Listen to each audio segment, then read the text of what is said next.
Hi everyone, welcome to day 7 of year 2 of awesomeness. My apologies if I sound a little groggy, but I just woke up from a nap and it was the coolest nap ever. Dreams are a very odd thing, and it was a very odd segue. Freud spent a lot of time talking about dreams in his psychoanalytical studies, and we don't really know much about them except that there's two possibilities: that they're the reconfiguration of information that we already know, or that they're a soothing method for our brain to heal itself. I don't know which is which, but apparently my dreams want me to be a reality show writer, and here is why. During said nap, siesta, awesome experience ever, I had an interesting dream where I was running a show, or I had written a show, about people who were afraid of shit and then were forced to deal with that shit. And so there was this guy who had this terrible fear of having things shot at him out of a cannon, more specifically fruit and vegetables. This is a very weird phobia, first of all, because I don't know anyone who is that terrified of fruits or vegetables.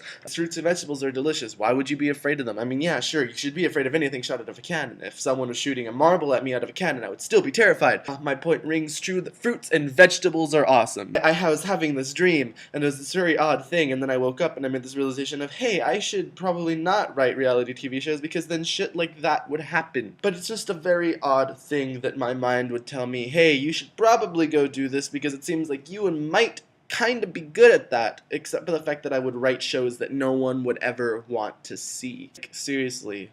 A show where people have to face their fears? What the fuck? As if it hasn't already been written. The cool thing about this was that I sort of thought about it afterwards, and then I sort of made the realization that it would be a show where people had to write down what their actual fear was, instead of a show like Fear Factor where they just sort of came up with something that a lot of people tend to be afraid of, and then instead of making them do it for a cash prize, they do it for their own psychological welfare. Why do people insist upon calling continuously over and over again when they have the wrong number? Just kind of curious about this, because 5 times now my nap was interrupted because individuals kept thinking that I was a Valerie.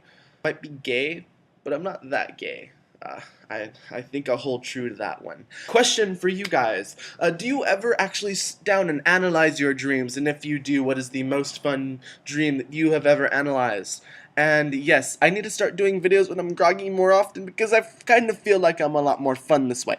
Anyway, that's it for today, guys. I'll catch you cats later.